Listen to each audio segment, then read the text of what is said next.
మంచిగా బాగా అర్థమయ్యేటట్టు చదవాలి.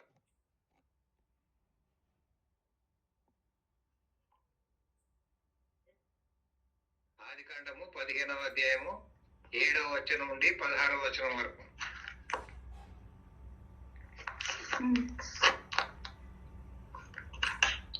మరియు ఆయన, నీవు ఈ దేశమును స్వతంత్రించుకున్నట్లు దాని నీకిచ్చుటకు కల్దీయుల ఊరను పట్టణములో నుండి నిన్ను యువతలకు తీసుకొని వచ్చిన యెహోవాను నేనే అని చెప్పినప్పుడు అతడు, ప్రభా యెహోవా, నేను దీన్ని స్వతంత్రించుకునేదానని నాకెట్లు తెలియననగా ఆయన, 3 ఏండ్ల పెయ్యను, 3 ఏండ్ల మేకను, 3 ఏండ్ల పొటేలును, ఒక తెల్ల గూబను, ఒక పావురపు పిల్లను నా యొద్దకు తెమ్మని అతనితో చెప్పాను. అతడు అవన్నీ తీసుకొని వాటిని నడుమకు ఖండించి దాని ఖండమునకు ఎదురుగా ఉంచాను. పక్షులను అతడు ఖండింపలేదు. గద్దలు ఆ కళేబరముల మీద వాలినప్పుడు అబ్రహాము వాటిని తోలివేశాను. ప్రొద్దుగ్రుంకపోయినప్పుడు అబ్రహామునకు గాఢ నిద్ర పట్టెను. భయంకరమైన చీకటి, అధిక చీకటి అతని కమ్మగా ఆయన, నీ సంతతి వారు తమది కాని పరదేశమందు నివసించి ఆ దేశపు వారికి దాసులుగా ఉందురు. వారు 400 ఏండ్లు వీరిని శ్రమ పెట్టుదురు. వీరు ఎవరికి దాసులవుదురు, ఆ జనమునకు నేనే తీర్పు తీర్చుదును. తరువాత వారు మిక్కిలి ఆస్తితో బయలుదేరి వచ్చెదరు. నీవు క్షేమంగా నీ పితరుల యొద్దకు పోయేదవు. మంచి వృద్ధాప్యమందు పాతిపెట్టబడదు. అమోరీయుల అక్రమము ఇంకను సంపూర్ణము కాలేదు గనక నీ 4వ తరం వారు ఇక్కడికి మరలా వచ్చేదరని నిశ్చయంగా తెలుసుకొనుమని అబ్రహాంతో చెప్పాను. Very good. ఓకే, రికార్డింగ్ చేయడం మొదలు పెట్టండి. నడుస్తుంది. ఇద్దరు చేసినా మంచిదే. ఓకే, లాస్ట్ టైం మనము మొదటి 6 వచనాల్లో గమనించింది ఏంటంటే, అబ్రహామును దేవుడు నీతిమంతుడుగా తీర్చాడు. ఎందుకు నీతిమంతుడుగా తీర్చాడు? అదే ఆయనకు సంతానము ఇస్తానని అన్నాడు. ఆ సంతానం ఏంటి? ఆ వారసుడు యేసుక్రీస్తు. మత్తయి సువార్త 1వ అధ్యాయం 1వ వచనంలో అబ్రాహాము కుమారుడు, దావీదు కుమారుడైన యేసుక్రీస్తు అనే పాయింట్ ఆయనకు ఆత్మ ద్వారా అర్థమైంది. అందును బట్టి ఆయన నమ్మాడు. ఆ నమ్ముటను బట్టి దేవుడు ఆయనను నీతిమంతుడుగా తీర్చాడు అని మనం గుర్తు చేసుకున్నాం. ఇప్పుడు మళ్ళొకసారి దేవుడు ఆయనను దర్శిస్తా ఉన్నాడు. దర్శించినప్పుడు మరియు ఆయన, నీవు ఈ దేశమును స్వతంత్రించుకున్నట్లు దాన్ని నీకు ఇచ్చినట్లు కల్దీల ఊరను పట్టణం నుండి నిన్ను యువతలకి తీసుకొని వచ్చిన యెహోవాను నేనే అని చెప్పినప్పుడు మళ్ళీ ఒకసారి గుర్తు చేస్తున్నాడు. ఎందుకంటే ఇప్పుడు కనబడని దేవుడు కదా. కనబడే వ్యక్తి అయితేనేమో గుర్తుపట్టవచ్చు. కనబడని దేవుడు కాబట్టి ఆయన మాట, ఆయన వాక్యం, ఆయన వాక్కు, దాని ద్వారా అబ్రహాం గుర్తుపడతా ఉన్నాడు దేవుని. కాబట్టి దేవుడు మరొకసారి తాను మరి పరిచయం చేసుకుంటున్నాడు. ఆ యెహోవాను నేనే అని చెప్తా ఉన్నాడు. నేనే అని చెప్పడం అనేది చాలా అవసరం. ఇక్కడ ఏంటంటే, ఒకటి, యెహోవాను నేనే మార్గమును, నేనే సత్యం, నేనే జీవం అని యేసుక్రీస్తు ప్రభు అన్నప్పుడు ఈ నేనే అనేది కూడా దాంట్లో ఉంది అన్నమాట. మరి నేనే అంటే తండ్రి అయిన దేవుడు, కుమారుడు అయిన దేవుడు, పరిశుద్ధాత్మ దేవుడు అనే సందర్భాన్ని మనం కొంచెం గుర్తుపెట్టుకోవాలి. అప్పుడు అబ్రహాం ఏమంటున్నాడు? అతడు ప్రభు అయిన యెహోవా నేను దీన్ని స్వతంత్రించుకునేదనని నాకెట్లు తెలియనగా ఒక రకంగా ఈ ప్రశ్న వాస్తవిక ధోరణిలో అడిగాడు. రెండోది ఏంటంటే మనకు ఫ్యూచర్ లో మనకు కూడా ఒక కన్ఫర్మేషన్ కావాలా, అందుకని దేవుడు అటు అబ్రహాంతోనూ ఇటు మనతోను కూడా ఈ యొక్క మాట కన్ఫర్మ్ గానికి ఈ మాటలన్నీ రాసుకొస్తా ఉన్నారు. మరి మోషే గారు ఇవన్నీ రాసినప్పుడు ఆయనకు అది మదిలో ఉంది. రెండవది మొదటి కొరింథీ 10వ అధ్యాయంలో 10వ వచనంలో 13వ వచనంలో ఇవి ఎందుకు రాయబడ్డాయని ఉంది. తర్వాత రోమా పత్రిక 15వ అధ్యాయం 4వ వచనంలో కూడా బుద్ధి కలుగుటకై బోధ కలుగుటకై రాయబడను అని ఉంది. ఇది మనకు బోధ కొరకు రాయబడింది. కాబట్టి అబ్రాము ఒక సూచనను లేదా ఒక నిర్ధారణను కావాలనే ఉద్దేశంతో ఆయన అడిగాడు. మరి దేవుడు ఏం చెప్తున్నాడో గమనించండి. దేవుడు 9వ వచనంలో ఏమంటున్నాడు? ఆయన 3 ఏండ్ల పెయ్యను, 3 ఏండ్ల మేకను, 3 ఏండ్ల పొట్టేలు. ఈ 3 కూడా 3 ఏండ్లే ఉండాలా, అంతకంటే ఎక్కువ ఉండదు. 3 అంటే 3. అంతగాని తక్కువ ఎక్కువ ఏదో అడ్జస్ట్ చేసుకో అనే స్థితిలో దేవుడు చెప్పట్లేదు. కాబట్టి 3 ఏండ్ల పెయ్య, 3 ఏండ్ల మేక, 3 ఏండ్ల పొట్టేలు, ఈ 3 తీసుకొని వచ్చాడు. దేవుడు తెమ్మన్నాడు. మరి అబ్రహాం తీసుకొని వచ్చాడు. తీసుకొని వచ్చిన తర్వాత మరి ఏం చేస్తున్నాడు? 5 ప్రాణులను తీసుకొచ్చాడు. ఒక పెయ్య, ఒక మేక, ఒక పొట్టేలు, ఒక తెల్లగువ్వ, ఒక పావురం పిల్ల. ఇప్పుడు వాటిని ఖండించాడు అని మనకు రాయబడింది ఇక్కడ. అతడు అవన్నీ తీసుకొని వాటిని నడుమకు ఖండించాడు. నడుమకు అంటే ఇప్పుడు జనరల్ గా ఏదైనా ప్రాణము ఏంటి అర్పణకు పోతుంది అనుకో, ఒక మేకనో గొర్రెనో పొట్టేలు, దాన్ని ఏం చేస్తారు? మొదలు మెడ కోసేస్తారు. అది ఫస్ట్ పాయింట్. దాని ప్రాణం తీసేయాలంటే మెడ కోయాల. మెడ కోసిన తర్వాత మెడ నుండి కిందికి నడుమకు వర్టికల్ గా చీరేయాల. అదనమాట వర్టికల్ గా ఈ 3ని మరి వర్టికల్ గా చీరేసి దేని భాగం దానికి ఎదురుగా పెట్టాడు. అంతే కదా? ఈ 3 కూడా భూ సంబంధమైనవి కదా? ఇవన్నీ భూ సంబంధమైనవి. కానీ ఈ పావురం పిల్ల గువ్వ ఇవి ఆకాశంలో ఎగిరేటి. ఆకాశము అని అంటే పరలోకానికి సంబంధించినవి అన్నమాట. సరేనా? అవి ఖండించాల్సిన పని లేదు. ఖండించాల్సిన స్థితి లేనియే చెప్పాడు దేవుడు. అందుకని అబ్రహాం కరెక్ట్ గా చేస్తా ఉన్నాడు అనమాట.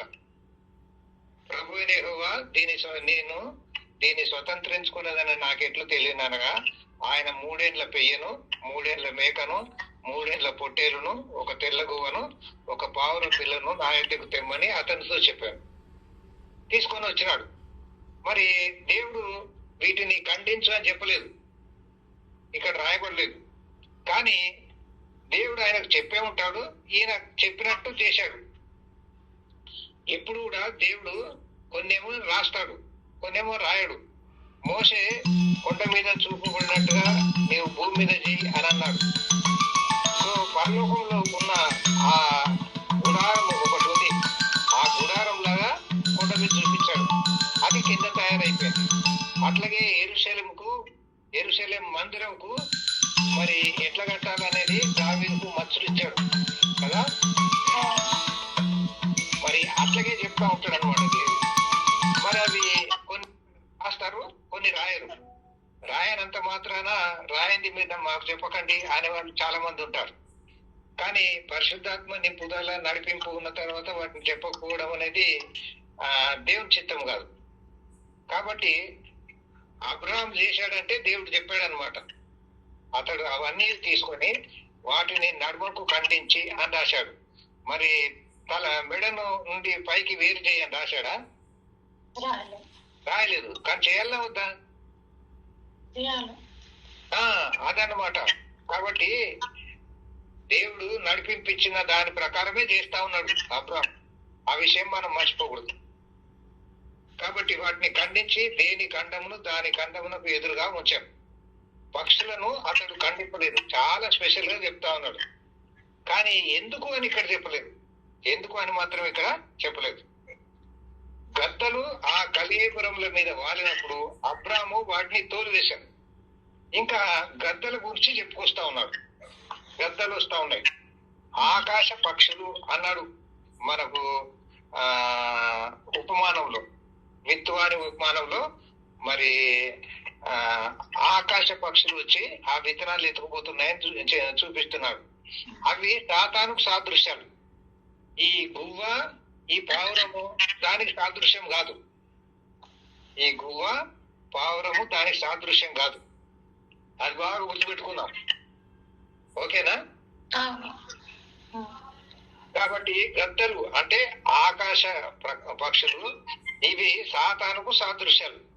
ఆ కళేబరముల మీద వాలినప్పుడు అబ్రాము వాటిని తోలివేశాను. వాటిని ఎలగొట్టేయాల్సిందే. సాతానుకు అవకాశము ఇవ్వకూడదు. ఇప్పుడు ఇది చాలా గొప్ప నిబంధన దేవుడు చేయబోతా ఉన్నాడు. అటువంటి నిబంధన సందర్భంలో మనం అజాగ్రత్తగా ఉండకూడదు. కానీ దేవుడు ఏం చేస్తున్నాడు గమనించండి. ప్రొద్దుకుంకపోయేటప్పుడు అబ్రామునకు గాఢ నిద్ర పట్టాను. అబ్రాముకి ఏమొస్తుంది? గాఢ నిద్ర వచ్చింది.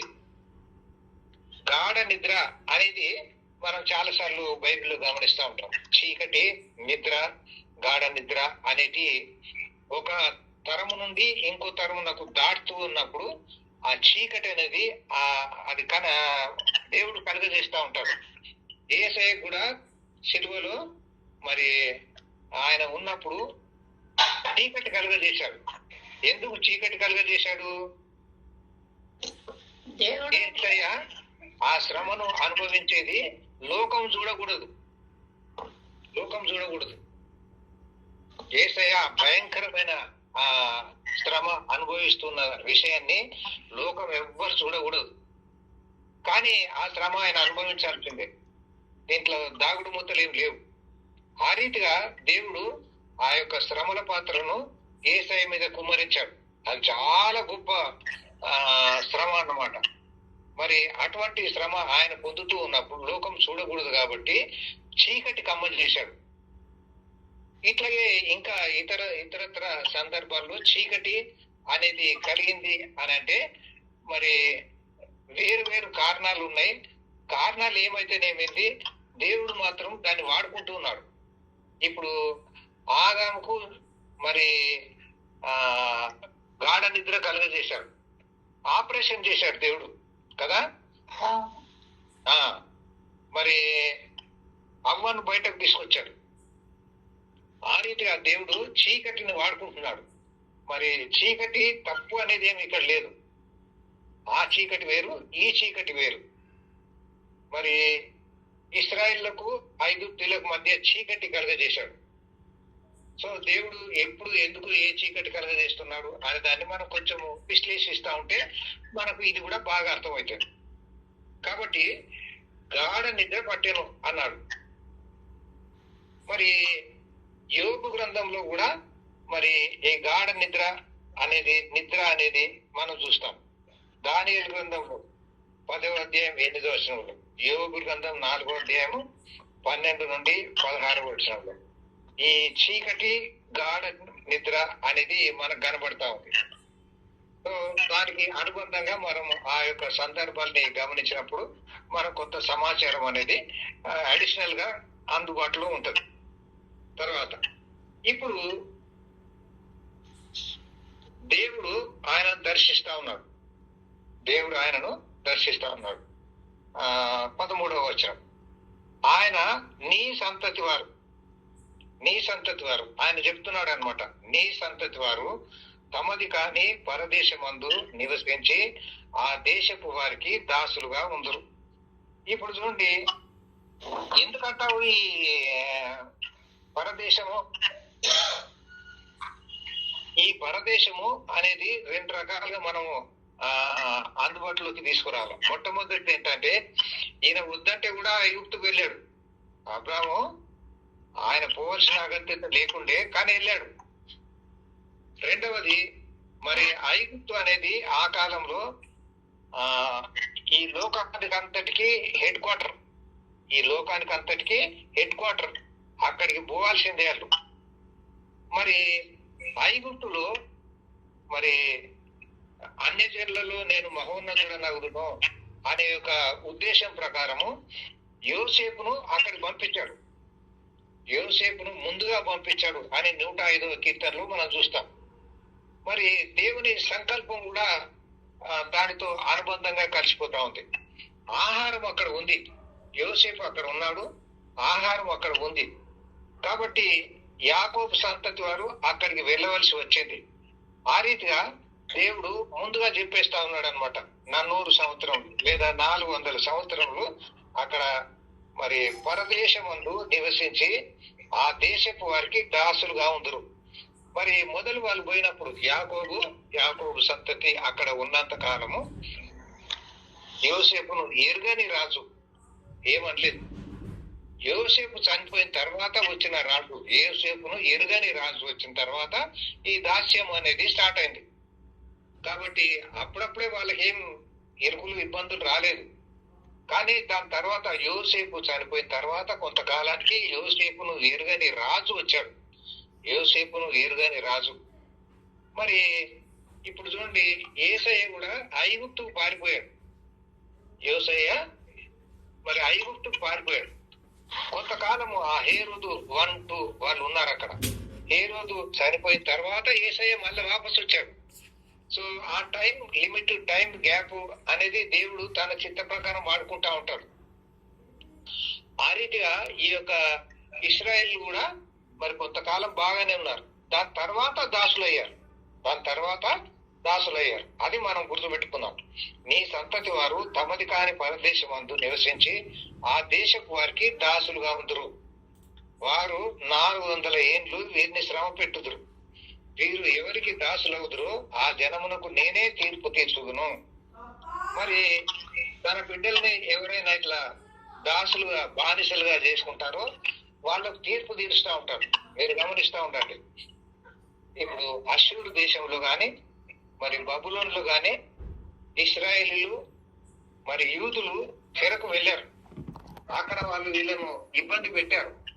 కానీ తర్వాత ఏమైంది? వాళ్ళకు దేవుడు తీర్పు తీర్చాడు. అది మనం గుర్తుపెట్టుకోవాలా. వాళ్ళనే వదిలిపెట్టాడు దేవుడు. అట్లాగే ఐగుప్తును కూడా మరి వదిలిపెట్టాడు దేవుడు. ఇశ్రాయేలీలు ఉన్నప్పుడు వాళ్ళు ఇశ్రాయేలు మరి బానిసత్వంలో ఉన్నారు. తర్వాత ఇశ్రాయేల్ బయటకు వచ్చిన తర్వాత మరి ఫరోను ఆయనకు సంబంధించిన వారిని ఎర్ర సముద్రంలో ముంచేశాడు కదా. ఆ విషయం మనం మర్చిపోకూడదు. మొన్న ఏదో యాడ్ వచ్చింది, ఎర్ర సముద్రంలో ఎక్స్కవేషన్ చేస్తే ఫరో రథంలో ఆ వీల్స్ బయటకు పడ్డాయి. మరి అదంతా ఉట్టి కథగా కాదు, అది ఫిక్టిషియస్ స్టోరీ కాదు. కాబట్టి దానికి గాను మనకు కొన్ని ఆధారాలు కూడా కనబడతా ఉన్నాయి. సరే, ఆ రీతిగా మరి దేవుడు వాగ్దానం చేస్తా ఉన్నాడు. అబ్రాహాం నమ్ముతా ఉన్నాడు, ప్రతిదీ నమ్ముతా ఉన్నాడు. ఎందుకు? అబ్రాహాంకు అలవాటు అయిపోయింది దేవునితో సత్యంగా పోవాలంటే దేవుడు చెప్పిన మాట నమ్మాల. తర్వాత తరంలో కూడా మరి ఇశ్రాయేల్ గాని యూదులు గాని దేవుని యొక్క వాగ్దానాలను దేవుని యొక్క మాటలను నమ్ముతూ వచ్చారు. అట్లా మనం కూడా నమ్ముతూ వెళ్ళాలి. అంతేగాని ఇది అవునో కాదో అనే అనుమానాలు పెట్టుకోకూడదు.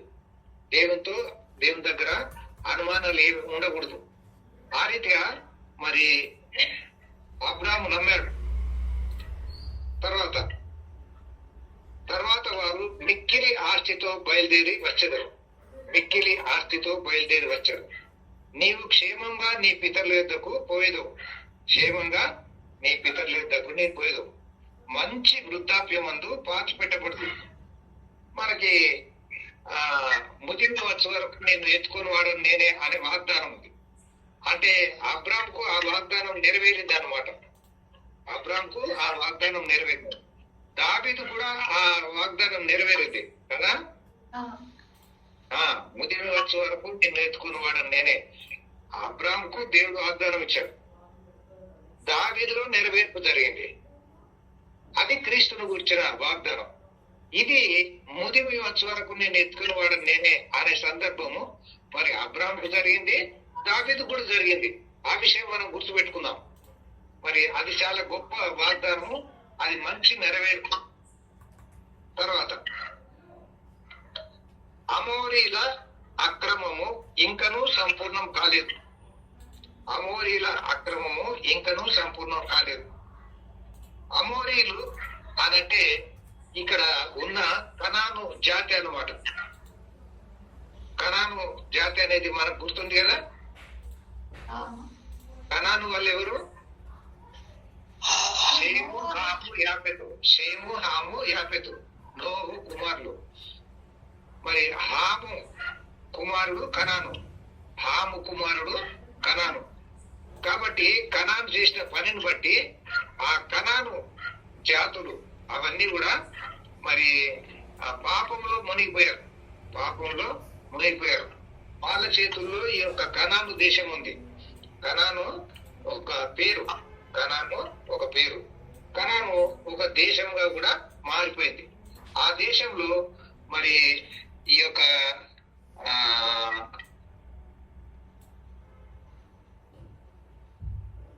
కనాను జాతులు ఉన్నాయి. ఆ కనాను జాతులు ఏంటి అనేది మనం తర్వాత గమనిస్తాం. ఆ కనాను జాతులు అనేది మరి ఈ అధ్యాయంలోనే చివరి భాగంలో మనం గమనిస్తాం. ఆ వాళ్ళు ఈ యొక్క అమోరీలు అన్నమాట. ఒక సందర్భంలో దేవుడు అంటాడు, నీ తండ్రి అమోరీయుడు, నీ తల్లి హిత్తీయురాలు అని అంటాడు. దేవుడి కోపం వచ్చింది ఆ రీతిగా అన్నట్టుగా మనం గమనిస్తాం. తర్వాత ఇప్పుడు మనం కొంచెం డీటెయిల్ గా దీన్ని ధ్యానించాలి. ఇది నేను సినాప్సిస్ లాగా చెప్పాను. ఇప్పుడు కొంచెం డీటెయిల్ గా మనము ఈ యొక్క విషయాన్ని మనం గమనిస్తాం. మొట్టమొదటిది, ఇప్పుడు అబ్రాము నీతిమంతుడు. అబ్రాము నీతిమంతుడు. ఎందుకు? మరి కుమారుని నేను నీకు ఇవ్వబోతున్నాను అంటే యేసుక్రీస్తు నా కుమారుడు కాబోతున్నాడు అనేది చాలా గొప్ప సంగతి. అంటే వాగ్దానాలు చేయడంలో దేవుడు ఆదికాండం 3:15 స్త్రీకి పుట్టినవాడు అని చెప్తా ఉన్నాడు, స్త్రీ సంతానము అని చెప్తా ఉన్నాడు. ఆ స్త్రీ సంతానము మరి స్త్రీని గురించి మనం గమనించినప్పుడు మరియమ్మ అంటే ఇక్కడ మనం గమనించాల్సింది ఏంటంటే పరిశుద్ధాత్మ ద్వారా పుట్టినవాడు, పరిశుద్ధాత్మ ద్వారా పుట్టినవాడు. అందుకు అది స్త్రీ సంతానము అనబడింది. అట్లాగే ఇక్కడ మరి అబ్రాము కూడా అది అర్థమైంది. అబ్రాము కూడా అది అర్థమైంది. అది అంత దూరం అర్థం చేసుకోవడం అనేది పరిశుద్ధాత్మని నడిపింపు ద్వారా మాత్రమే సాధ్యం. మిగతా విషయాల ద్వారా అది సాధ్యం కాదు. కాబట్టి అబ్రాము పరిశుద్ధాత్మ పూర్ణుడయ్యాడు. అబ్రాము పరిశుద్ధాత్మ పూర్ణుడయ్యాడు. ఆయా సందర్భాల్లో ఆయా రీతులుగా దేవుడు కొంతమందిని పరిశుద్ధాత్మతో నింపుతాడు. అప్పుడే ఈ యొక్క పరలోక విషయాలు, దేవుని యొక్క విషయాలు అర్థమయ్యే అవకాశం ఉంటుంది. మనకు కూడా దేవుడు అటువంటి అవకాశం ఇస్తాడు. దాన్ని మనం వాడుకొని దానికి అనుగుణంగా దగ్గరగా ఉంటే అప్పుడు మనకు అర్థమైంది. మనకు అర్థం కానికి మనం చాలా దేవునికి దగ్గరగా ఉండాలి. తర్వాత విశ్వాసము, నమ్మకము అనేటి రెండు చాలా ప్రాముఖ్యమైనవి. మామూలుగా నమ్మడం వేరు, విశ్వాసం ద్వారా అంటే పరిశుద్ధాత్మని నింపుదల ద్వారా మాత్రమే అది సాధ్యమవుతుంది అనమాట. తర్వాత మరి ఇందాక అనుకున్నట్టు పెయ్య, మేక, పుట్టెలు ఒక లైన్ లో పెడదాం, గువ్వ, పావురం ఇంకో లైన్ లో పెడదాం కాలం లాగా. అప్పుడు మరి మనం ఇందాక అనుకున్నట్టు మొదలు గొంతు కోయాలి, గొంతు కోయకుండానే వర్టికల్ గా కోయడానికి వీలవుద్దా? కాబట్టి గొంతు సెపరేట్ అయిపోవాలి, అప్పుడే దాన్ని వర్టికల్ గా డివైడ్ చేయడానికి కోయనికి వీలవుతుంది అదనమాట. కాబట్టి దాని ప్రాణము, దాని రక్తము చిందించబడాలి, దాని తర్వాతనే ఈ యొక్క వర్టికల్ గా 2 భాగాలుగా కోయనికి వీలవుతుంది. సో ఇక్కడ రక్తము చిందించాల. మరి రక్తము లేకుండా మరి అంగీకరించబడదు. హెబ్రీ పత్రిక 9వ అధ్యాయం 22-23 మనం ఆ సత్యాన్ని గమనిస్తాం. కాబట్టి ఈ యొక్క గొంతు కోయబడాల, తర్వాత వర్టికల్ గా 2గా కోయబడాలి. మరి యేసుక్రీస్తు ప్రభు కూడా ఈ రీతిగా ఖండించబడ్డాడు అని బైబిల్ తెలుపుతా ఉంది. యేసుక్రీస్తు ప్రభు కూడా ఈ రీతిగా ఖండించబడ్డాడు అని తెలుపుతా ఉంది. కానీ ఆయన ఆ రీతిగా ఖండించబడ్డాడు అనేది వాక్యంలో ఏం రాయబడలేదు. కానీ ఆయన ఆ యొక్క పరిస్థితుల్లో అటువంటి వేదన అనుభవించాడు. అందుకని ఆయన ఖండించబడ్డాడు అని రాయబడింది. తర్వాత ఈ రక్తం ప్రవహిస్తా ఉంది, పెయ్య, మేక, పొట్టేలు రక్తము ప్రవహిస్తా ఉంది. గొంతు కోయాలి, వర్టికల్గా తీయాలి, రక్తము ప్రవహించాలి, ఈ 3 జరిగినాయి. ఇప్పుడు ఈ పెయ్య, మేక, పొట్టేలు ఒక ప్రక్కన ఉన్నాయి, గద్దలు ఒక ప్రక్కన ఉన్నాయి, మధ్యలో రక్తము ప్రవహిస్తా ఉంది. ఇప్పుడు యేసు ప్రభు కూడా ఈ రీతిగా జరిగినట్టుగా మనం గమనిస్తాం. మరి ఈ రీతిగా ఎవరిని చేయకూడదు అని కూడా బైబిల్లో రాయబడింది. ఎవరిని అట్లా చేయకూడదు అని కూడా రాయబడింది. అది ప్రభు ఒక్కడే అటువంటి శిక్ష అనుభవించాడు. తర్వాత గాఢ నిద్ర అనేది ఒక రకమైన ట్రాన్స్ అన్నమాట, ఇప్పుడు దానియేలు గ్రంథము, యోబు గ్రంథము అని మనం చదువుకున్నాం కదా. ఇక్కడ ఏం జరుగుతుంది అని అంటే ఆ కటిక చీకటిలో మరి వీళ్ళు ఒక ట్రాన్స్ లోకి వెళ్తా ఉన్నారు. ఆ ట్రాన్స్ లో జరిగేది మరి వాళ్ళకు తెలుసుద్ది, బయటి వాళ్ళకు తెలియదు. మరి ఈ సందర్భంగా ఒక రకంగా దేవుడు ఒక నిబంధన చేస్తా ఉన్నాడు. ఆ నిబంధన ఎట్లా చేస్తా ఉన్నాడు? ఒక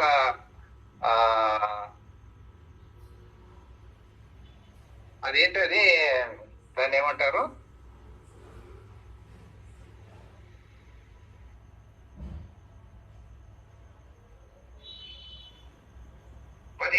చూడండి. మరియు ప్రొద్దురు నుంచి కటిక చీకటి పడినప్పుడు రాజుచున్న పొయ్యి అగ్ని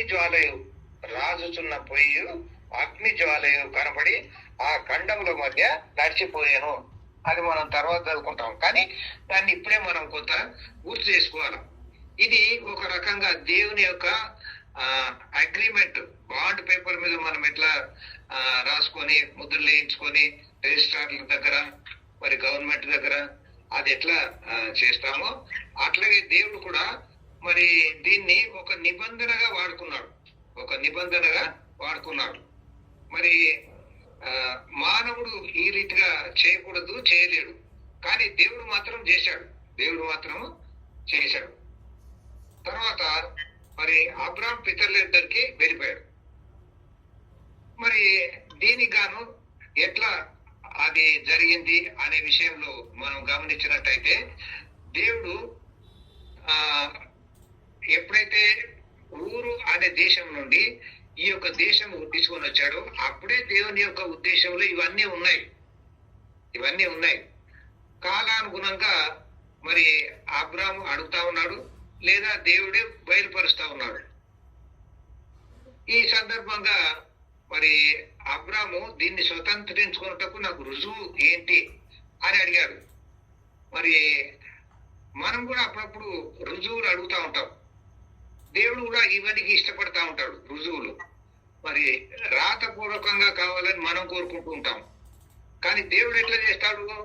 నిబంధన అనే దాని ద్వారా చేస్తా ఉంటాడు. ఇప్పుడు ఆదికాండం 3:15 ఒక నిబంధన మరి అది కనబడనట్టుగానే ఉంటది. లోకం చదువుతున్నారు అనుకో, బైబిల్ చదువుతున్నప్పుడు ఈ 3:15 అర్థమైంది అంటారా? మనకు మామూలుగా అయితే 3:15 అర్థం కాదు. ఏదో చదివేస్తున్నాం అన్నట్టుగా ఉంటది. కానీ వాస్తవంగా దేవుడు దాన్ని చాలా తేటగా చెప్పేశాడు. మరియు నీకును స్త్రీకిని నీ సంతానమునకును ఆమె సంతానమునకు వైరము కలుగజేశాను. దేవుడే కలుగజేస్తాడు. అది నిన్ను తల మీద కొట్టును, నీవు దానిని మడిమ మీద కొట్టుదు అని చెప్పాను. ఆయన స్త్రీతో నీ ప్రయాసమును నీ గర్భవేదనను మిక్కిలి హెచ్చించేదను, వేదనతో పిల్లలను కందు. ఆ రీతిగా దేవుడు నియమించాడు. ఎందుకు? వాగ్దానాన్ని లేదా మాటను మీరారు, మాటను దాటి వెళ్ళిపోయారు. అందుకని దేవుడు అట్లా చేయాల్సి వచ్చింది. కానీ అది చేసినా గాని ఈ 3:15 ఉన్న సత్యం ఏంటంటే, మీకు క్రీస్తును పంపించబోతున్నాను. ఆయన స్త్రీ సంతానము. ఆ స్త్రీ సంతానముగా వచ్చిన వాడు ఈ రీతిగా చేస్తాడు. దాని ద్వారా మీకు విముక్తి లభిస్తుంది, విమోచన లభిస్తుంది అని చెప్పేది ఆయన ఉద్దేశం. కాబట్టి దేవుడు ఎప్పుడన్నా ఏదైనా చేస్తూ ఉన్నప్పుడు అది అట్లా చేయడం న్యాయం కాదు, అన్యాయము అని ఏదైనా మనం మనసులో అనుకోవచ్చు. సాతాను కూడా అటువంటి ఉద్దేశాలు కల్పిస్తాడు.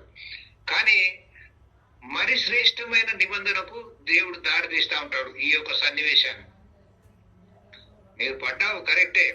నీవు స్వాస్థ్యాన్ని కోల్పోయావు, ఏదైనా తోటను కోల్పోయావు, కరెక్టే. బయటకు వెళ్ళి ఉంటే కరెక్టే. కానీ మరి శ్రేష్టమైనది ఇవ్వబోతా ఉన్నాడు.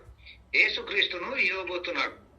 ఆ క్రీస్తు అనే సంతానము ఆదాముకు వాగ్దానం చేయబడింది. అదే వాగ్దానము ఇక్కడ అబ్రాం కూడా కన్ఫర్మ్ అవుతా ఉంది.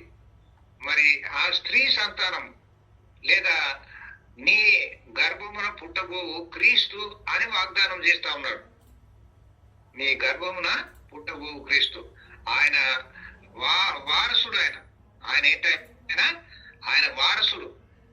మరి ఆయన అందరికీ మరి విమోచన తెచ్చేవాడు. ఒక్కరికి ఇద్దరు కాదు. మనము 14వ అధ్యాయంలో గమనించాం కదా, ఆయన ప్రధాన యాజకుడు, మెల్కీసెదెకు క్రమం చొప్పున వచ్చినవాడు. మరి అహరోను సంతతిలో ఉన్న యాజకులు కేవలము ఇశ్రాయేలుకు మాత్రమే వాళ్ళు యాజకులు. వాళ్ళు ఎప్పటికప్పుడు చచ్చిపోతా ఉన్నారు, కొత్తోడు వస్తా ఉన్నాడు. కానీ మెల్కీసెదెకు తండ్రి లేనివాడు, తల్లి లేనివాడు. మరి ఆ హెబ్రీ పత్రికలో మరి 1వ అధ్యాయం నుండి మనం గమనించుకుంటూ పోతే మెల్కీసెదెకు గురించి ప్రత్యేకంగా చెప్పబడింది ఏంటంటే, ఆయన తల్లి లేనివాడు, తండ్రి లేనివాడు, ఆది అంతము లేనివాడు. అంటే క్రీస్తుకు ముంగుర్తు. దాన్ని మనము ఒక 6 డజన్ సార్లు చూసేశాం. కాబట్టి దేవుడు అబ్రామును ఎటువంటి వాగ్దానంతో నడిపిస్తా ఉన్నాడు అనే విషయాన్ని మనము గమనిస్తాం. తర్వాత మనము 3వ అధ్యాయం 15వ వచనం తర్వాత మరి దేవుడు నోవహుతో నిబంధన చేశాడు. అదేమన్నా రద్దు చేశాడా? లేదు. అట్లా దేవుడు చాలా నిబంధనలు చేస్తూ ఉన్నాడు. దేనికి దానికే మరి వాగ్దానాన్ని నెరవేరుస్తా ఉన్నాడు. తర్వాత ఇప్పుడు అబ్రాము కూడా చేశాడు. తర్వాత ఈ పెయ్య అంటే దూడ అన్నమాట. పెయ్య అంటే దూడ అన్నమాట. మేక మనకు తెలుసు, పొట్టేలు మనకు తెలుసు. ఇవి భూ సంబంధమైనవి. మరి గువ్వ, పావురము పర సంబంధమనే. ఇవి మనం గమనించినట్టయితే ఆకాశ పక్షులలో లెక్క రాలేదు. ఆకాశ పక్షులలో లెక్కలేదు. ఇవి పరలోకానికి సంబంధించినవిగా, అంటే యేసయ్య పరలోకానికి సంబంధించిన వాడు అనే ఉద్దేశంలో ఇక్కడ మనకి ఇవ్వబడినాయి అన్నమాట. కాబట్టి చాలా ప్రత్యేకమైన పరిస్థితి. ఇవి భూ సంబంధమైనవి, అవి పర సంబంధమైనవి. ఇవి మధ్యలోకి ఖండించబడ్డాయి, అవి ఖండించబడలేవు. మరి దేవుడు ఆ యొక్క చీకటిలో మరి ఆ కుంపటి అనే దాని ద్వారా మధ్యలోంచి దాటి వెళుతూ నిబంధన చేశాడు. అంటే ఇది నాకు ఎట్లా సంభవిస్తుంది, నేను ఎట్లా తెలుసుకోవాలా అని అబ్రాహాము అడిగినప్పుడు దేవుడు ఈ యొక్క నిబంధనను చేశాడు. రక్తము, దేవుడు ప్రతిసారి ఏదన్నా చేస్తే రక్తము అనే నిబంధన అనేది అక్కడ ఉన్నట్టు మనం గమనిస్తూ ఉంటాం. మరి ఆదాము అవ్వలు తప్పు చేసినప్పుడు కూడా మరి ఆదికాండం 3వ అధ్యాయం 21వ వచనంలో మనం గమనించినట్టయితే వాళ్ళకు చర్మపు చొక్కాయలు ధరింపజేశాడు. అంటే చర్మపు చొక్కాయలు ఎలా వస్తాయి? ఒక జంతువుని చంపితే కానీ రావు. అంటే రక్తము చిందించాడు అన్నమాట. సో రక్తము చిందించకుండా పాప క్షమాపణ కలగదు అని హెబ్రీ పత్రిక 9వ అధ్యాయం 22వ వచనంలో మనం చూస్తాం. కాబట్టి దేవుడే ఆ యొక్క రక్తాన్ని చిందిస్తా ఉన్నాడు. మరి దానికి గాను గుడారంలో దేవుడు మరి ఏ రీతిగా ఈ యొక్క ఆవరణము, పరిశుద్ధ స్థలము, అతి పరిశుద్ధ స్థలమును మన ముందు ఉంచాడు మనం గమనిస్తాం. ప్రతి దాంట్లో కూడా మరి మూడు వస్తువులు ఉన్నట్టు కూడా మనం గమనిస్తాం. మరి ఆవరణములో ఏముంది? ఒక బలిపీఠం ఉంది, ఒక గంగాలం ఉంది, ఒక వధపీఠం ఉంది. మరి పరిశుద్ధ స్థలంలో ఒక బల్ల, ఒక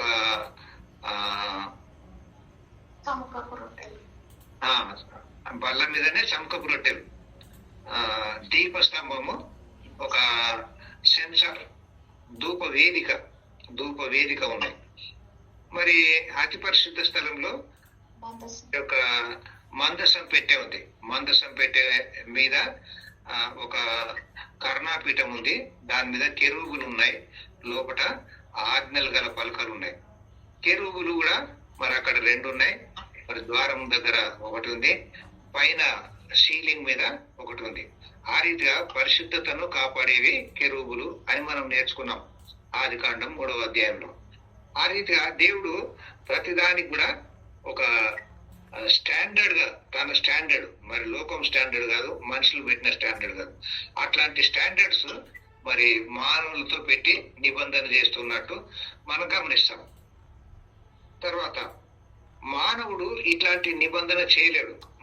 ఇటువంటి నిబంధన చేయలేడు. కానీ దేవుడు మాత్రం మానవునికి నిబంధన చేస్తా ఉన్నాడు. మరి ఇంకొక సందర్భంలో ఏమంటాడంటే ఈ యొక్క దేవుడు తన తోడు అని చెప్తా ఉన్నాడు. దేవుడు ఇంకా తనకంటే ఎక్కువ వాళ్ళు ఎవరు లేరు కాబట్టి తన తోడు అనే వాగ్దానం చేసుకొచ్చాడు. ఆ రీతిగా దేవుడు ఉన్నతమైన వాడు, ఆయన కంటే మించిన వారు మరొకరు లేరు అనే దాన్ని మనం అక్కడ గమనిస్తాం.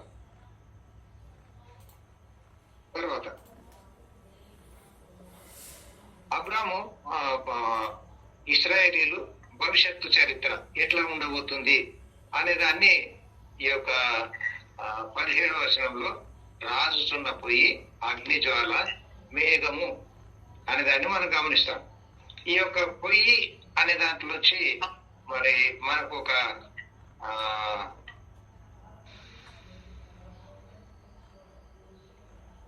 పొయ్యిలోంచి ఏమొస్తుంది? పొయ్యిలోంచి ఏమొస్తుంది? పొగ ఎట్లా పోతుంటది? ఒక స్తంభం లాగా పోతా ఉంటది. ఒక స్తంభం లాగా పోతా ఉంటది. మరి మనం పగటిలో మేఘ స్తంభము, రాత్రిలో అగ్ని స్తంభం అనేటివి చూస్తాం కదా. అవి కూడా ఇట్లాగే ఒక స్తంభం లాగా, అంతేగాని మబ్బులాగా కాదు, మబ్బులాగా కాదు. దేవుడు అదొక వాగ్దానం లాగా ఇచ్చాడు. కాబట్టి రాజుచున్న పొయ్యి అంటే అది మేఘము, ఆ మేఘం మీదకి ఎట్లా మీదికి పోతా ఉంటది అనేది మనం చూస్తాం. తర్వాత అగ్ని జ్వాల, అగ్ని జ్వాల అనేది మనం గమనించాలి.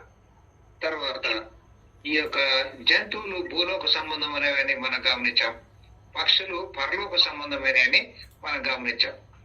మరి క్రీస్తు పరలోకంలో ఆయన పొజిషన్ ఏంటి?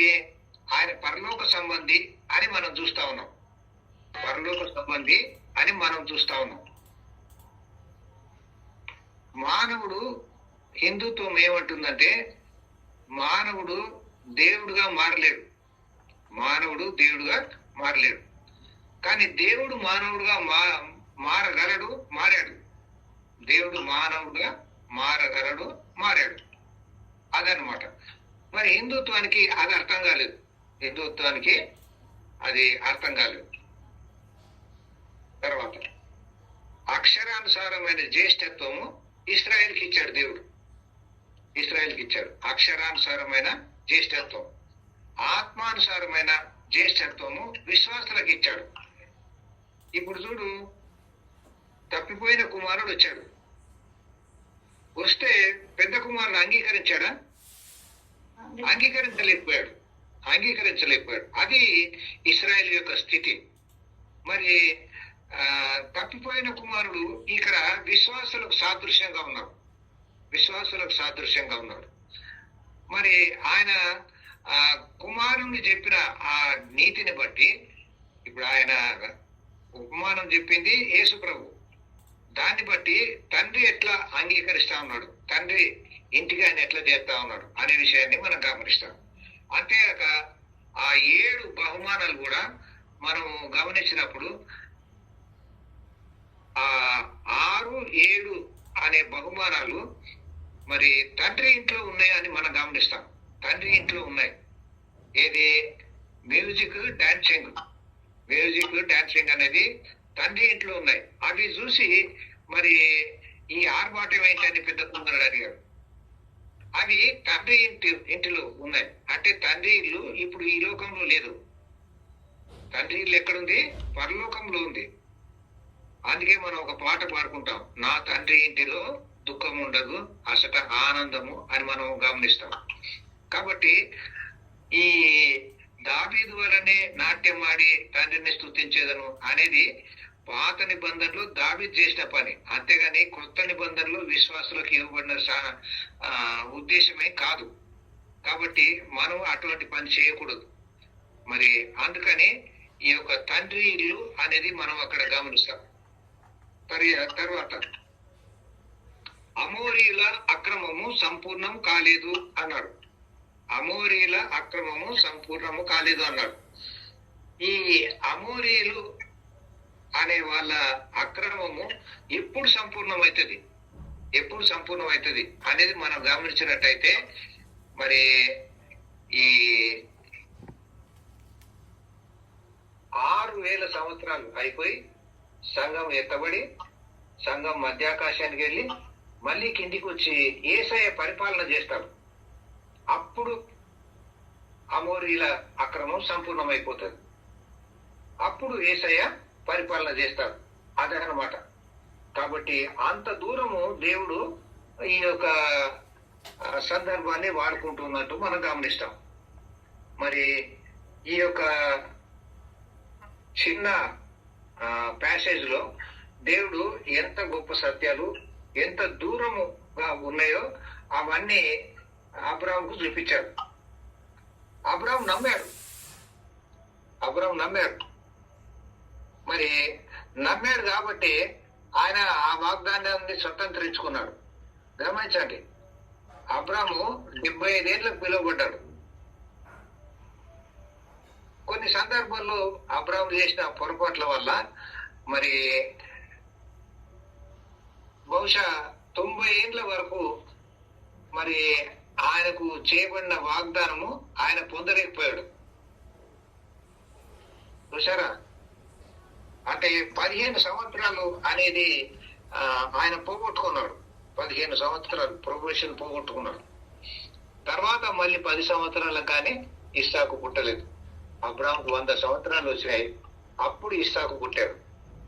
అబ్రాహాం 75 సంవత్సరాలకు పిలువబడ్డాడు, 175 సంవత్సరాలకు చనిపోయాడు. 175 సంవత్సరాలకు పిలువబడ్డాడు, 175కు చనిపోయాడు. అంటే 100 సంవత్సరాలు దేవునితో నడిచాడు 100%. కొంతమంది జీవితాల్లో ఇటువంటి 100 అనేది మనం చూస్తూ ఉంటాం. ఇస్సాకు విత్తనం వేసిన వాడే 100% ఫలితం పొందాడు అని మనం చూస్తాం. అట్లా కొంతమంది జీవితాల్లో ఏది ఎట్లా దేవుడు చేస్తా ఉన్నాడు అనే యొక్క సత్యాన్ని గమనించినప్పుడు దాని ద్వారా మనకు కొంత ఆదరణ, కొంత ఊరట, మరి దేవుడు నమ్మకస్తుడు, నమ్మకమైన వాడు, ఆయన వాగ్దానం ఇచ్చి నెరవేరుస్తాడు అనే యొక్క సత్యాన్ని మనం గమనిస్తూ వెళ్ళాలి. సరే, ఇదంతా అయిపోయిన తర్వాత ఇప్పుడు అమోరీయులు ఎవరు అనే దాన్ని ఇక్కడ మనం గమనిద్దాం. 17వ వచనం మళ్ళీ, మరియు ప్రొద్దురు గురించి కటిక చీకటి పడినప్పుడు రాజుల పొయ్యి అగ్ని జ్వాలయను కనబడి ఆ ఖండముల మధ్య నడిచిపోయాం. మరి ద్వితీయోపదేశ ఖండం 4:24లో, హెబ్రీ పత్రిక 12:29లో ఈ సత్యాన్ని కూడా మనం చూస్తాం. ఆ దినమందే యెహోవా ఐగుప్తు నది మొదలుకొని గొప్ప నది అయిన యూఫ్రటీసు నది వరకు ఈ దేశంను, అనగా కెనీయులను, వీళ్ళనమాట, కెనీయులను, కనజ్జీలను, కద్మోనీయులను, హిత్తీయులను, పెరిజ్జీలను, రెఫాయీలను, అమోరీయులను, కనానీయులను, గిర్గాషీయులను, యెబూసీలను నీ సంతానములకు ఇచ్చి ఉన్నానని అబ్రాహాముతో నిబంధన చేశాను. అదండి. కాబట్టి వీళ్ళంతా అమోరీయులు అన్నమాట. వాళ్ళ అక్రమము అది నడుస్తానే ఉంటది. ఎప్పుడు కంప్లీట్ అయిపోతుంది? వాళ్ళు ఎట్లా ఒక తీరు 1-2 అనే శేషం ఉంచుకుంటా పోతానే ఉంటారు. ఫైనల్ గా ఆ 1000 పరిపాలనలో అప్పుడు అది వాళ్ళలో కంప్లీట్ అయిపోయింది అన్నమాట. కాబట్టి ఈ యొక్క గొప్ప సత్యాల్ని మనము ధ్యానించుకొని దాని ద్వారా ఆదరణ పొందడము మనకి ఎంతైనా అవసరం. ఇంకేమైనా అంశాలు ఉన్నాయా చెప్పుకునేటి, వినుకునేటి?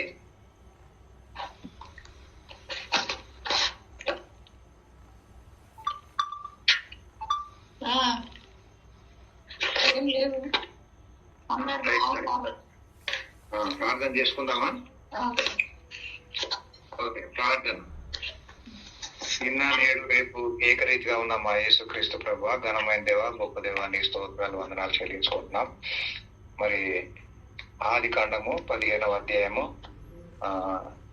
7వ వచనం నుండి చివరి వరకు మేము ధ్యానించుకున్నాం. అనేక సత్యాలు ఇందులో ఉన్నాయి.